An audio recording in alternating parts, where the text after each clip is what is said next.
عبد الوہاب کس کا نام ہے؟ باپ کا نام ہے. اور ان کا نام کیا ہے جنہوں نے یہ کام کیا؟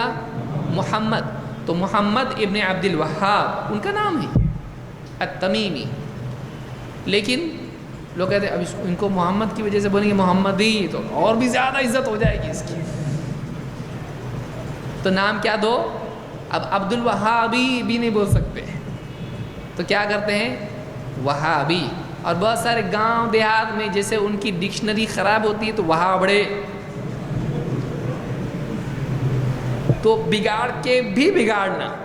ویسے ہی جیسے کوئی آدمی غلط لکھے اور وہ بھی غین کی بجائے گاف لکھے اور توئے کی جگہ پر تے لکھے، غلط، نقطے والا تے، تو غلط کو بھی کیا لکھا؟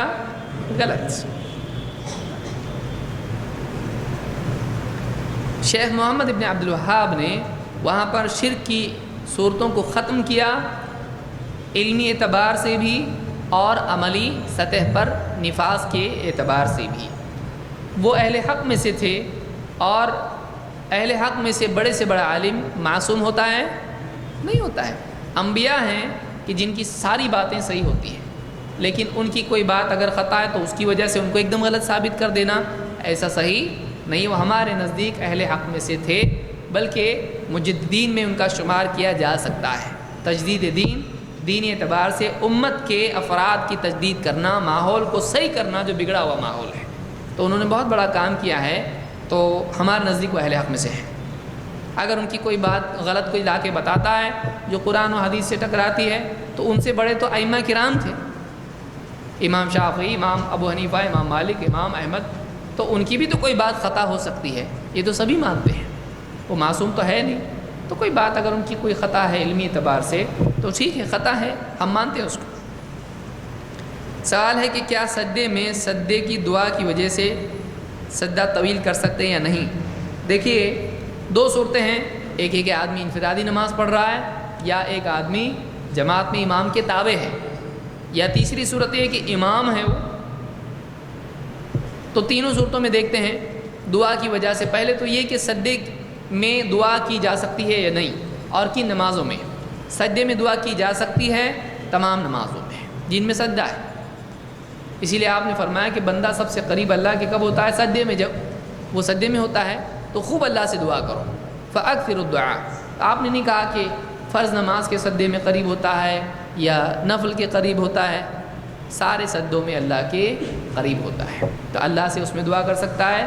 ہاں، آپ نے ایک نماز کو دوسری نماز سے الگ کیا نہیں، تو ساری نمازوں میں کر سکتا ہے، امام، مقتدی، منفرد، تینوں.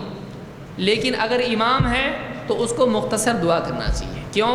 اس لیے کہ لمبی اگر دعا کر رہا ہے اور لوگوں کو تکلیف دے رہا ہے، مناسب نہیں ہے. اس لیے کہ صحابی جب نماز میں لمبی قرات کرتے تھے تو اللہ کے نبی صلی اللہ علیہ وسلم نے فرمایا تمہارے پیچھے بیمار اور مسافر اور پریشان حال ہوتے ہیں، لہذا اپنی نماز کو کیا کرو؟ مختصر کرو. تو نماز کو مختصر کرنا چاہیے. اور اگر مقتدی ہے، امام صاحب سجدے سے کھڑے بھی ہو گئے، سجدے میں ہی ہیں، تو یہ امام کی کیا کر رہا ہے؟ مخالفت کر رہا ہے. اس کو چاہیے کہ وہ سجدوں میں امام کے تابع ہو. جب امام سجدے سے اٹھے تو آپ نے فرمایا کہ جب سجدے سے اٹھے، جب وہ اٹھے تو تم بھی اٹھ جاؤ. فَإِذَا رَفَعَ فَارْفَعُوا. جب وہ رکوع یا سجدے سے اٹھے تم بھی اٹھ جاؤ.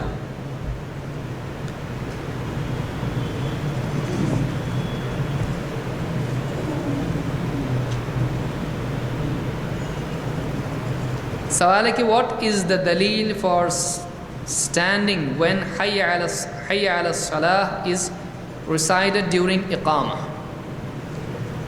اقامت کے وقت حی علی الصلاح کہا جائے تو اس وقت اٹھنے کی کیا دلیل ہے؟ دیکھیے حی علی الصلاح پہ اٹھنے کی ہمارے علم میں کوئی دلیل نہیں ہے.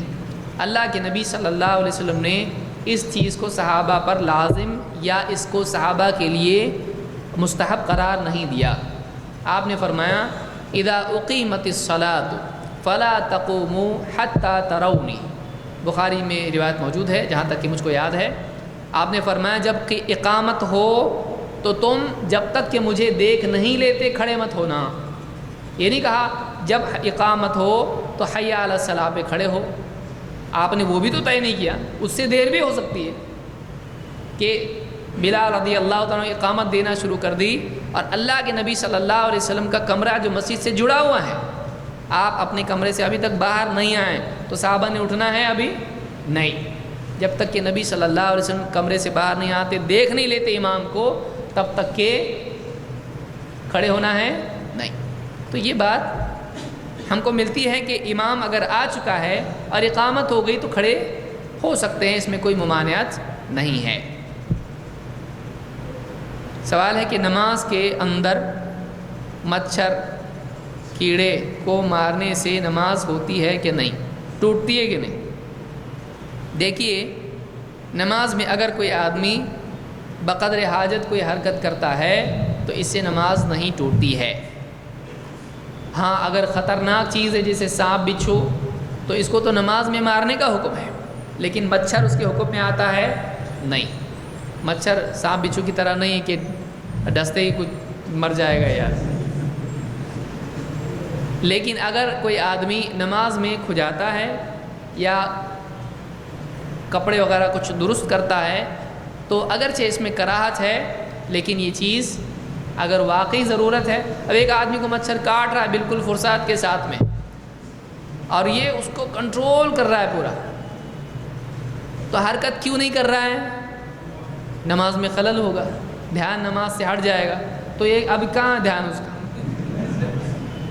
کنٹرول کرنے میں پورا دھیان تو مچھر پہ ہے، تو جو چیز مقصود ہے وہی حاصل ہو رہا ہے نہیں، تو اس کو قتل کر کے نماز میں پھر سے شریک ہو سکتا ہے۔